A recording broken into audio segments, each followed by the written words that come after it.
Start करने वाले हैं।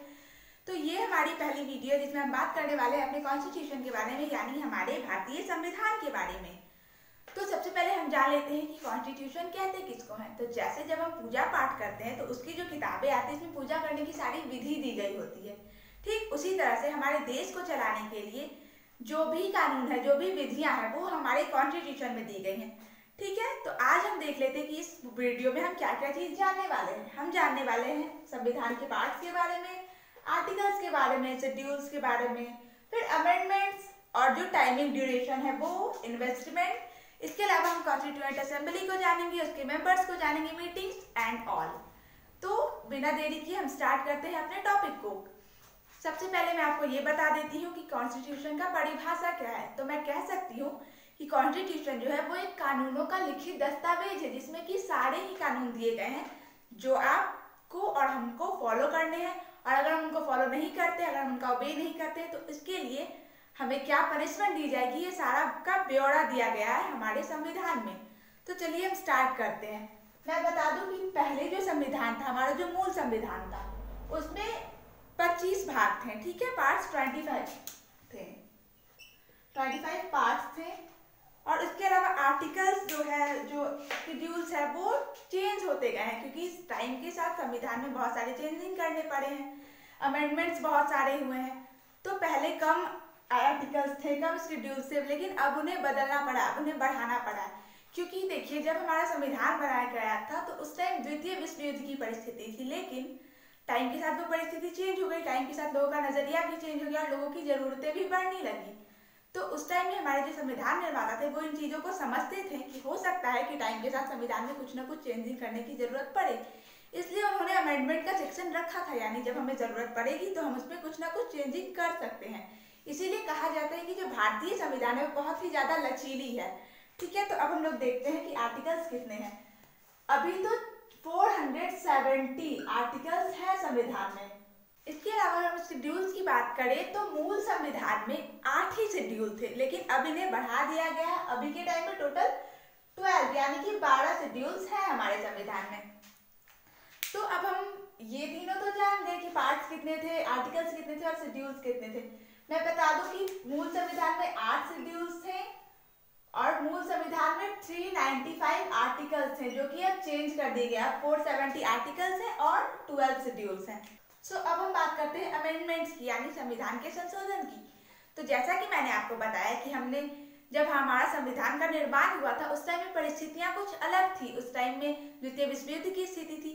तो ये बात हम पहले ही जान चुके हैं, लेकिन अभी की परिस्थितियां बहुत सारी बदल दी गई हैं, बहुत सारी नई नई धाराएं आ गई हैं, बहुत सारे नए नए रूल्स बन गए हैं। तो उसको बनाने के लिए हमारे संविधान में कई जगह पे संशोधन करना पड़ा है, यानी कई जगह पे सुधार करना पड़ा है या फिर नई चीजों को ऐड करना पड़ा है।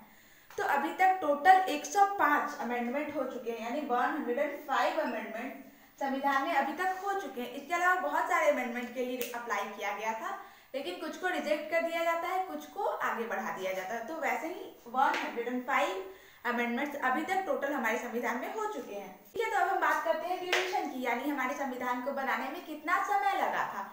तो मैं बता दूं कि संविधान एक इतनी बड़ी सी किताब है, इसको बनाने में समय तो काफी लगा होगा, ये हम आसानी से समझ सकते हैं।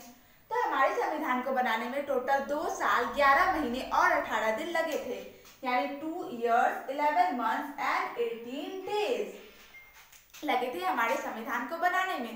इनमें बहुत सारे दिन बहस हुई थी, हमारे जो राजनेता लोग थे वो लोग बहुत सारे मीटिंग्स किए थे, और तब जाके कहीं जाके हमारा संविधान 2 साल 11 महीने और 18 दिन में बन पाया था।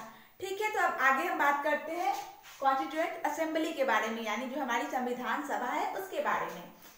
हमारी जो संविधान सभा है उसका गठन 1946 को किया गया था। ठीक है, 1946 में किया गया था। संविधान सभा का गठन क्यों किया गया था पहले मैं ये बता दूं। तो संविधान सभा का गठन संविधान को लिखने के लिए किया गया था। देखिए, जब हमारा देश आजाद हुआ या फिर जब आजाद होने वाला था 1946, यानी देश हमारा आजाद नहीं हुआ था, ये उससे पहले की ही बात है। तो संविधान सभा का गठन उससे पहले ही कर लिया गया था। तो संविधान सभा का गठन किया गया था ताकि संविधान में सारे ही चीजों को, सभी के नियमों, सभी लोगों को देखा जाए और सबके प्रॉब्लम्स का सुझाव आसानी से हो सके। इसके लिए हमारे संविधान का निर्माण किया गया था और इसके लिए हमारे संविधान सभा का निर्माण किया गया था ताकि हमारे जो राजनेता है वो हमारे हित के लिए कानून बना सके।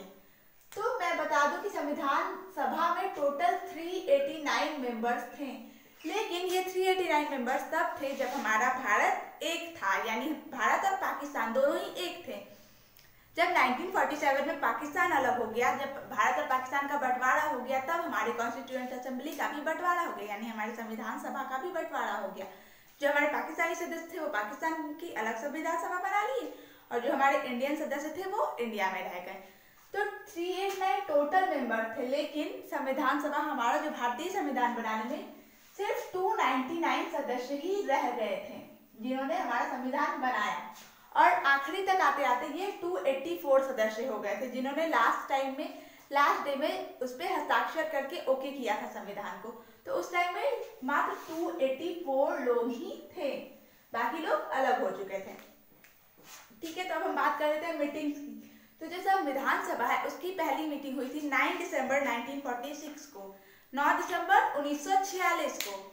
इस दिन क्या हुआ था कि हमारी संविधान सभा की पहली बैठक थी, और इस दिन हमारे जो सच्चिदानंद सिन्हा थे उनको संविधान सभा का अस्थायी अध्यक्ष चुना गया था। ठीक है, लेकिन उसी के ठीक 2 दिन बाद 11 दिसंबर 1946 को संविधान सभा की दूसरी बैठक थी जिनमें राजेंद्र प्रसाद को परमानेंट अध्यक्ष चुन लिया गया था। ठीक है, तो मैं बता दूं कि मीटिंग्स पहली कब हुई थी, 9 दिसंबर, और दूसरी 11 दिसंबर, फिर तीसरी उसी के 2 दिन बाद 13 दिसंबर।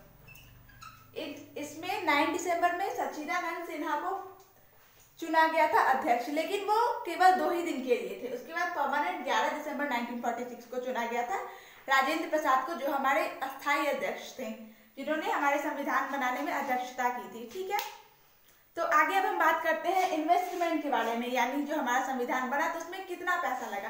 देखिए, इतने सारे दिन मीटिंग्स हुई, इतना सारा बुक बना, इतने सारे खर्चे हुए होंगे, कई रिकॉर्ड्स रखे गए थे, तो खर्चा काफी हुआ होगा, ये हम आसानी से समझ सकते हैं। तो अब हम बात करते हैं इन्वेस्टमेंट की। तो संविधान बनाने में टोटल 63,96,729 रुपए लगे थे, यानी 63,96,729 रुपीज का टोटल खर्च आया था हमारे संविधान को बनाने में। तो हमारे सारे टॉपिक्स लगभग क्लियर हो चुके हैं, पार्ट्स हम समझ चुके हैं कि 25 पार्ट्स थे, आर्टिकल जान चुके हैं कि मूल संविधान में 395 आर्टिकल थे जो कि अब बढ़कर 470 हो चुके हैं। तो ये भी हमारा कंप्लीट है। शेड्यूल्स के बारे में देख लेते हैं। तो मूल संविधान में ये 8 ही थे, बट अब ये बढ़ के 12 हो चुके हैं। अमेंडमेंट की मैं बात कर लूँ तो वो 105 हैं, जो कि बहुत सारे अमेंडमेंट्स अभी तक लाए गए हैं जिनमें बहुत सारी को रिजेक्ट भी कर दिया गया। तो 105 अमेंडमेंट्स अभी तक हो चुके हैं हमारे संविधान में। ड्यूरेशन मैंने बता दिया कि 2 साल 11 महीने और 18 दिन का ड्यूरेशन था। इन्वेस्टमेंट हमने देख लिया 63,96,729 रुपए का था। इसके अलावा हमने ये भी जान लिया कि कितने मेंबर्स थे। पहले 389 मेंबर्स थे, लेकिन पाकिस्तानी संविधान सभा के लोग जो थे वो अलग हो गए, तो उसके बाद 299 मेंबर्स बचे, और लास्ट डे जब हमारे संविधान को टोटली तैयार कर दिया गया था तब हस्ताक्षर 284 लोगों ने किया था। ठीक है, मीटिंग्स हमने देखी कि पहली मीटिंग 9 दिसंबर 1946 को हुई थी, दूसरी मीटिंग 11 दिसंबर 1946 की हुई थी, और तीसरी 13 दिसंबर 1946 को हुई थी। संविधान बनकर कब तैयार हो गया था? तो संविधान, हमारा जो संविधान था वो 26 नवंबर 1949 को ही बनकर तैयार हो गया था, है ना। लेकिन फिर भी हम लोग जो हमारा गणतंत्र दिवस है वो हम लोग 26 जनवरी 1950 को मनाते हैं। तो अब आप ये बताओ कि हमें कॉन्स्टिट्यूशन डे मनाने की जरूरत ही क्या थी जब हमारा संविधान 26 नवंबर को ही बन के तैयार हो चुका था। तो हमें क्या जरूरत थी कि हमने इतना वेट किया? क्या जरूरत था? हम डायरेक्ट उसी दिन रिपब्लिक डे मनाते, उसी दिन हमें संविधान को लागू कर देना था। लेकिन मैं आपको बता दूं कि संविधान जो हमारा लागू हुआ था वो 26 जनवरी 1950 को लागू हुआ था, यानी हमने पूरे 2 महीने वेट करा था। तो क्यों हमने वेट किया था? तो मैं आपको बता दूं कि जो हमारे जवाहरलाल नेहरू थे, उन्होंने आजादी से पहले ही रावी नदी के तट पे तिरंगा फहराकर कह दिया था कि जब भी हमारा संविधान बनेगा और जब भी हम अपने संविधान को लागू करेंगे तो लागू करने की वो तिथि 26 जनवरी ही होगी। इसलिए जब हमारा संविधान 26 नवंबर को बन चुका था, फिर भी हमने 2 महीने वेट किया था 26 जनवरी आने का, और तब जब 26 जनवरी आया तो हमने हमारे संविधान को इनैक्ट किया, उसको लागू किया, उसको कंपोज किया। ठीक है, तो हमारे सारे टॉपिक्स यहाँ से क्लियर होते हैं। किसी को कोई भी डाउट हो तो आप हमें कमेंट करके आसानी से हमसे पूछ सकते हैं और हम उसका रिप्लाई जरूर ही देंगे। ठीक है, तो अब हम इस वीडियो को यहीं पे ख़त्म करते हैं, आगे फिर से हम नई वीडियो लेकर आएंगे। सो तब तक के लिए थैंक यू, बाय बाय।